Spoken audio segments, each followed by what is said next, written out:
നമസ്കാരം പ്രിയപ്പെട്ടവരെ. ഒരു പാട്ട് കേരളത്തിൽ വരുത്തിവെച്ച വിനയവർക്കുമുണ്ടല്ലോ, സത്യം പറഞ്ഞാൽ ചിരി അടക്കാൻ വയ്യ എന്നുള്ളതാണ്. എന്തൊക്കെയാണ് നമ്മുടെ ഈ കൊച്ചു കേരളത്തിൽ നമ്മൾ കണ്ടുകൊണ്ടിരിക്കുന്നത്. ഒരു സ്ഥലത്ത് ഒരു പാട്ടിന് വേണ്ടി എല്ലാ ദൃശ്യമാധ്യമങ്ങളിലും സോഷ്യൽ മീഡിയയിലും ഇതിനെക്കുറിച്ച് മാത്രമായ ഒരു ചർച്ച.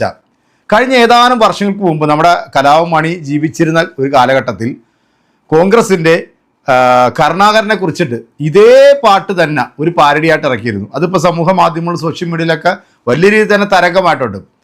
ഈ ഒരു പാട്ട് ഇവിടെ കോൺഗ്രസ്സുകാർ മാത്രമല്ല CPM-നെതിരെ പ്രയോഗിച്ചിരിക്കുന്നത്. ഇവിടുത്തെ വിശ്വാസികൾക്ക് വേണ്ടി നിലകൊള്ളുന്ന BJP-യും RSS-ഉം അടക്കം ഈ തെരഞ്ഞെടുപ്പിൽ അവരുടെ വേദികളിലെല്ലാം ഈ പാട്ട് എടുത്തിട്ട് അങ്ങ് അർമാദിച്ചിട്ടുണ്ട്.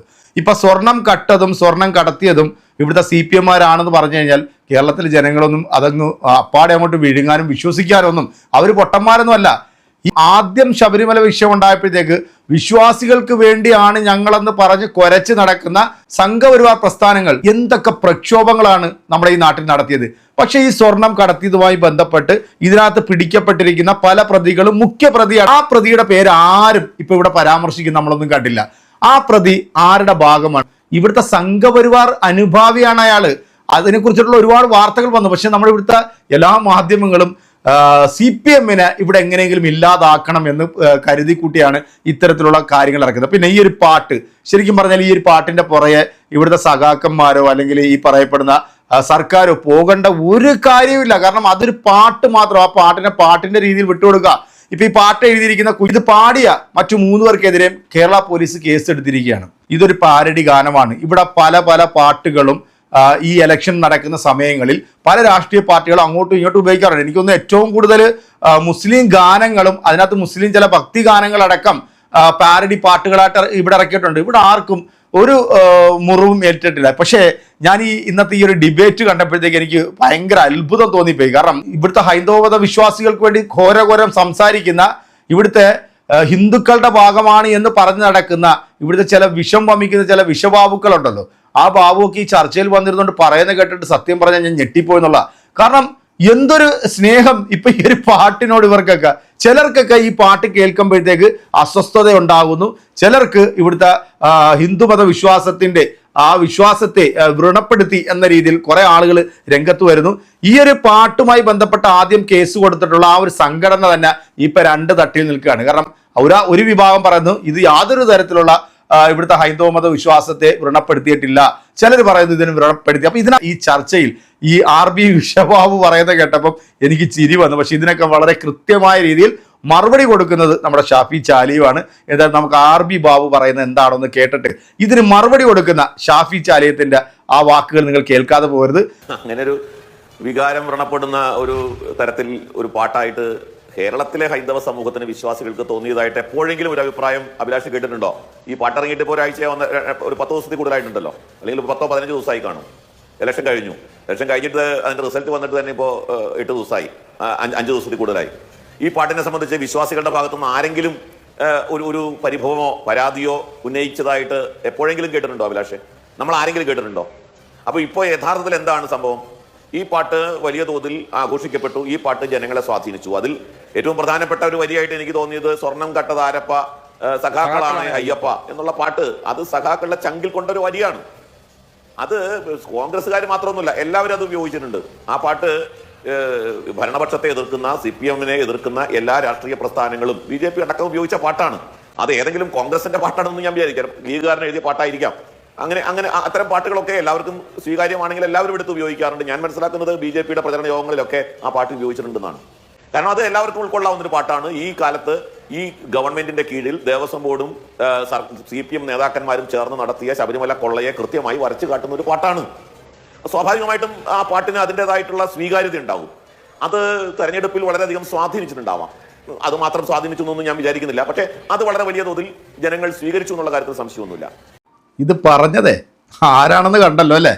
ഈ പാട്ടെങ്ങാനം സ്വർണം കട്ടത് സഖാക്കൾ എന്ന് പറഞ്ഞ സ്ഥാനത്ത് സ്വർണം കട്ടത് സംഘികളാണ് എന്ന് എങ്ങാനും പാടിപ്പോയിരുന്നെങ്കിൽ ഇന്ന് കേരളം കത്തിയനായിരുന്നു. കാരണം അന്നേരം വിശ്വാസത്തെ കയറി പിടിച്ചു, ഇവിടുത്തെ മതവിശ്വാസികളുടെ മനസ്സിനെ മുറിവേൽപ്പിച്ചു എന്നൊക്കെ പറഞ്ഞുകൊണ്ട് ഇതേ വേട്ടാവളിയന്മാർ ഈ ചാനലിൽ വന്നിട്ട് തൂറി അങ്ങ് മെഴുകിയനായിരുന്നു. ഇപ്പം സഖാക്കെതിരെയായി ഈ ഒരു പാട്ട് വന്നതുകൊണ്ടാണ് ഇത്തരം മുടന്തം ന്യായങ്ങളുമായിട്ട് വരുന്നത്. എന്തായാലും നമ്മുടെ ഷാഫി ചാലിയത്തിന്റെ ഡിബേറ്റ് ഒക്കെ എനിക്ക് ഭയങ്കര ഇഷ്ടമാണ് കേൾക്കാൻ.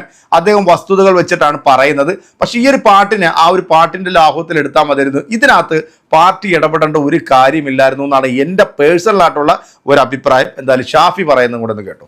അല്ല, നമ്മുടെ പോലീസിന്റെ ഒരു ഗതികേടാണ് ആലോചിച്ച് നോക്കുക നിങ്ങൾ. ഈ കമ്മ്യൂണിസ്റ്റ് പാർട്ടി ഇവിടുത്തെ ഗവൺമെന്റ് ഇത്രയധികം ജനരോഷം ഉണ്ടായിട്ടും ശക്തമായ തിരിച്ചടി ഉണ്ടായിട്ടും അവർ ഒന്നും പാടുപഠിക്കുന്നില്ല. അവർ കൂടുതൽ അപകടത്തിലേക്കാണ് പോകുന്നത്. മലയാളിയുടെ പൊതുബോധ്യത്തെയാണ്, അതിന് നേരെയാണ് ഇവർ ഈ തല്ലിളിക്കുന്നത്. ഇനിയിപ്പോൾ എന്താ സംഭവിക്കുക ഈ പാട്ടിൻ്റെ മേലെ ഈ FIR ഇട്ട് ഇവരെ പോലീസ് കേസിൽപ്പെടുത്താനാണ് തീരുമാനമെങ്കിൽ കേരളം മൊത്തം ദേശീയഗാനം മാതിരി ഈ പാട്ടിങ്ങനെ പരന്നൊഴുകും. ഇനി അവിടേക്കാണ് അത് പോകുന്നത്. കാരണം ഇവരെ അസഹിഷ്ണുതയാണ്. ഇന്ന് വളരെ പ്രധാനപ്പെട്ട അഭിലാഷ് എൻ്റെ ശ്രദ്ധയപ്പെട്ട ഒരു കാര്യം നമ്മുടെ പറയാം. വകുപ്പിൻ്റെ മുൻ ഡെപ്യൂട്ടി ഡയറക്ടറായ പ്രശാന്ത് വാസുദേവ് അദ്ദേഹം ഒരൊറ്റ കാര്യം അതിൽ പറയുന്നുണ്ട്. രാമായണത്തിനോ മഹാഭാരതത്തിനോ ഗീതക്കോ ഒന്നുമല്ല ഇവിടെ പാരഡി ഉണ്ടായിരിക്കുന്നത്. ഒരു ഭക്തിഗാനത്തിനാണ്. അത് ഭഗവാനെ കൊള്ളയടിച്ചവരെ അധിക്ഷേപിച്ചുകൊണ്ടാണ്, അല്ലാതെ സാക്ഷാൽ ധർമ്മശാസ്താവിനെ അധിക്ഷേപിച്ചുകൊണ്ടല്ല. ഒരു അയ്യപ്പ ഭക്തനെയും മുറിവേൽപ്പിക്കേണ്ടതായി ഇതിൽ ഒന്നും കാണാൻ എനിക്ക് കഴിയുന്നില്ല. അതിലെ വസ്തുതകളും ചില വാക്കുകളും ചിലർക്ക് പ്രകോപനപരം ആകുന്നത് മനസ്സിലാക്കാം. പോറ്റിയെ കയറ്റിയതും സ്വർണം ചെമ്പായി മാറ്റിയതും സ്വർണ്ണപ്പാളികൾ മാറ്റിയതും ആചാരങ്ങൾ ലംഘിക്കാൻ ചിലരെ മല കയറ്റിയതും സത്യമല്ലെങ്കിൽ നമുക്ക് ഈ പാരഡിക്കെതിരെ ഉറഞ്ഞുതുള്ളാം. ഒരു സാഹിത്യ മൂല്യവുമില്ലാത്ത ഈ പാരഡി പോപ്പുലർ ആയത് അത് ലക്ഷക്കണക്കിന് വിശ്വാസികളെ നോവിച്ച ഒരു വിഷയം കൈകാര്യം ചെയ്തുകൊണ്ടും അതിന് തെരഞ്ഞെടുത്ത ട്രാക്ക് പോപ്പുലർ ആയ ഒരു ഭക്തിഗാനത്തിൻ്റെത് ആയതുകൊണ്ടും മാത്രമാണ്. ഇതിന് നമ്മൾ പഠിക്കാനുള്ള എന്താ അറിയോ? MR അഭിലാഷ് അത് പറഞ്ഞ് ഞാൻ സൂചിപ്പിച്ചു. ഇതിന് കേസിന് പോകാൻ സ്കോപ്പുള്ളത് ആർക്കാ? ഈ പാട്ടിൻ്റെ ഒറിജിനൽ തയ്യാറാക്കിയ സംവിധായകനും അതിൻ്റെ നിർമ്മാതാവിനും ഒരു പക്ഷേ ഈ കോപ്പിറൈറ്റ് വെച്ചുകൊണ്ട് പോകാൻ പറ്റും. വേറെ ആർക്ക് ഇതിനെതിരെ കേസ് ഇടാൻ പറ്റും? ഇനി എന്തെടുത്താൽ തന്നെ അതൊക്കെ ഒരു ജലരേഖ ഇല്ലാതെ കൂടുതൽ CPM വളരെ മോശമായ തലത്തിലേക്ക് പോവാണ്. ആ പാർട്ടി ലിക്വിഡേറ്റ് ചെയ്ത് പോകാനുള്ള സാധ്യതയെ കാണുന്നത്. ഇനി അടുത്ത അസംബ്ലിക്ക് കാണണമെങ്കിൽ ഇവർക്ക് ഗാലറി പാസ് വാങ്ങേണ്ടി വരും എന്നാണ് എനിക്ക് തോന്നുന്നത്. ആലോചിച്ച് നോക്ക് നിങ്ങൾ. ഇത്രയധികം ഈ 4 വരികൾ ഇവരെ വർപ്പിച്ചെങ്കിൽ ഇവർ പറയുന്നത് ഇതിൽ അയ്യപ്പൻ എന്ന വാക്കുണ്ട്, അതുകൊണ്ട് സ്പർദ്ധയുണ്ടെന്ന. അയ്യപ്പൻ വിമർശനമുണ്ടോ? ഇല്ല. അയ്യപ്പനോട് ആവലാതി പറയുന്നു അല്ലേ? ഇവരെ പ്രശ്നം ആർക്ക് പൊള്ളിയത്? അയ്യപ്പനല്ല പൊള്ളിയത്. ജയിലിൽ കിടക്കുന്ന ഇപ്പോഴും പാർട്ടി തെറ്റുകാരല്ല, സ്വർണം കട്ടതൊന്നും കുഴപ്പമില്ല എന്ന നിലപാട് പാർട്ടി സ്വീകരിച്ചു. അല്ലെങ്കിൽ ജയിലിൽ കിടക്കുന്നവനെ പുറത്താക്കണ്ടേ? പുറത്താക്കാത്തത് എന്തുകൊണ്ടാണ്? വളരെ കൃത്യമാണ്. ഇവരെയാണ് നോവിക്കുന്നത് ഈ പാട്ട്. ഇവരെ നോവിച്ചാൽ എങ്ങനെ മതവികാരം വ്രണപ്പെടുക? ഞങ്ങൾക്ക് മനസ്സിലാവില്ല. അയ്യപ്പൻ എന്ന പേര് ആ പാട്ടിലുണ്ട് എന്നതാണ് രാജു എബ്രഹാം പറയുന്നത്. അങ്ങനെയാണെങ്കിൽ ഏകദേശം UDF ഭരിക്കുന്ന കാലത്ത്, കോൺഗ്രസ് ഭരണകാലത്ത് കൈരളി TV കലാഭവൻ മണിയും ആദർശം പാടി പാട്ടുണ്ട്. കെ കരുണാകരനെ ട്രോളിക്കൊണ്ട് അയ്യപ്പ എന്ന് വിളിക്കുന്നുണ്ട്. അങ്ങനെയാണെങ്കിൽ അത് ഏറ്റവും ഒരു പരാതി എന്നാൽ ഈ പോലീസ് എന്ത് ചെയ്യും? ഈ സൈബർ പോലീസ് എന്ത് ചെയ്യും? അതിന് FIR ഇടുവോ? കലാഭവൻ മണി ഇനി കിട്ടില്ല. ഇനി ആദർശനെ നോക്കിയാൽ എത്തിടേണ്ടി വരും. നിങ്ങൾക്കാവാം അല്ലേ? നിങ്ങൾക്ക് എന്തും ആവാം. ഏത് ദൈവത്തിനെയും ഏത് സംസ്കാരത്തിനെയും ഏത് പ്രവാചകനെയും എന്തും പറയാനുള്ള സ്വാതന്ത്ര്യം. ഒരു പരാമർശം ഉണ്ടായി നിങ്ങൾക്ക് സഹിക്കുന്നില്ല. കയ്യിലുള്ള പോലീസിനെ വെച്ചിട്ട് നിങ്ങളാണ്ട് മൂക്കിൽ വലിച്ച് കയറ്റുന്ന വിചാരിക്കണേ. കേരള ജനത മൊത്തം ഈ 4 പേരെ കൂടെ ഉണ്ടാവും. മനസ്സിലാക്കിയോ? നിങ്ങളിത് കേട്ടല്ലോ. ഒരു പാട്ട് കേരളത്തിൽ വരുത്തി വെച്ച ഒരു വിനയെ കുറിച്ചിട്ടാണ് പറഞ്ഞത്. പക്ഷേ ഈ RB വാവു പറഞ്ഞത് എന്താണ് എന്ന് എനിക്ക് ഇപ്പോഴും ആലോചിച്ചിട്ട് ഒരു പിടുത്തവും കിട്ടുന്നില്ല. അത് സഖാക്കളെ പറഞ്ഞതുകൊണ്ടാണ് ഇത് അവർക്ക് വ്രണപ്പെടാത്തത്. പക്ഷെ മറ്റു ചിലർക്ക് വ്രണപ്പെടുന്നുണ്ട്. അതായത് കേരളത്തിലെ ഏറ്റവും വലിയ കാളകൂട വിഷമായിട്ടുള്ള മറ്റേ വിഷകല ഒരു പ്രസ്താവന നടന്നു. പച്ചപ്പള്ളിയും ബാങ്ക് വിളിയൊന്നും ഇനിയിപ്പോൾ അടുത്ത പ്രാവശ്യം തൊട്ട് ഇനി ഇവിടെ വേണ്ടാന്ന് പച്ചയ്ക്ക് വർഗീയത പറയുന്ന ഇതുപോലുള്ള ആളുകളെ മാറ്റി നിർത്തിക്കൊണ്ടാണ് ഈ ഒരു പാട്ടിന് പുറകെ പോകുമ്പോഴത്തേക്ക്. കാരണം ഈ വർഗീയത പറയുന്നവരൊക്കെ തൂക്കിയെടുത്ത് അകത്തിടാൻ ഈ പാട്ട് എഴുതിയവന്റെ പേര് പോകുമ്പോഴത്തേക്ക് സത്യത്തിൽ ഇവിടുത്തെ സാധാരണക്കാരായിട്ടുള്ള അല്ലെങ്കിൽ മതനിരപേക്ഷത കാത്തു സൂക്ഷിക്കുന്ന ആളുകൾ എങ്ങനെയാണ് വിശ്വസിച്ച് മുന്നോട്ട് പോകുന്നത്? എന്തായാലും ഇത്തരം നടപടികളുമായിട്ടൊക്കെ മുന്നോട്ട് പോകുന്നത് ഇതൊന്നും കോടതിയിൽ വരുമ്പോഴത്തേക്ക് നിലനിൽക്കില്ല എന്നാണ് വളരെ പ്രഗത്ഭരായിട്ടുള്ള അഭിഭാഷകരൊക്കെ ഇതിനെ കുറിച്ചിട്ട് പറയുന്നത്. നാണക്കേടാണ് എന്ന് പറയാതിരിക്കാൻ നിവൃത്തിയില്ല. എന്തായാലും ഈ വിശ്വബാബു ആ ജീവിതത്തിൽ ആദ്യമായിട്ടാണ് ഇങ്ങനൊരു പ്രസ്താവന നടത്തിയിരിക്കുന്നത്. എനിക്ക് അതാണ് വളരെ കൗതുകമായിട്ട് തോന്നിയതും. കാരണം ഇവിടുത്തെ ഹിന്ദുക്കളുടെ ഏതൊരു വിഷയം വന്നാലും അതിനകത്ത് അവർക്ക് വ്രണപ്പെടുന്നത് ഇത് എന്തുകൊണ്ട് വ്രണപ്പെട്ടില്ല എന്ന് ആലോചിക്കുമ്പോഴത്തേക്ക് അത്ഭുതം തോന്നിപ്പോകുന്നുണ്ട്. ഈ ഒരു പാട്ട് തന്നെ ഇവിടുത്തെ CPM ഇതേ ട്യൂണിൽ ഇതേ താളത്തിൽ തന്നെ മുസ്ലിം ലീഗിനെതിരെ CPM ഈ പാട്ടുകൾ ഇറക്കിയിട്ടുണ്ട്.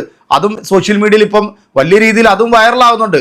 അപ്പൊ ഇതിനെയൊക്കെ പാട്ടിനെ പാട്ടായിട്ട് കാണുന്നതിന് പകരം ഇതിനകത്ത് പൊളിറ്റിക്സ് കയറ്റി ഇവിടുത്തെ ജനവിഭാഗങ്ങളുടെ ഇടയിൽ വിഭാഗീയത ഉണ്ടാക്കുന്നത് അത് ആര് തന്നെയാണെങ്കിലും അത് ഇവിടെ വെച്ച് നിർത്തണം എന്ന് മാത്രമേ എനിക്ക് പറയാനുള്ളൂ. എന്തായാലും ഇതുമായി ബന്ധപ്പെട്ട് ഇനി പുതിയ വിവാദങ്ങളും പുതിയ വാർത്തകളൊക്കെ വരും. അതിനനുസരിച്ച് നമ്മൾ വീഡിയോ ആയിട്ട് വരുന്നതായിരിക്കും. അപ്പം എല്ലാവർക്കും ബൈ.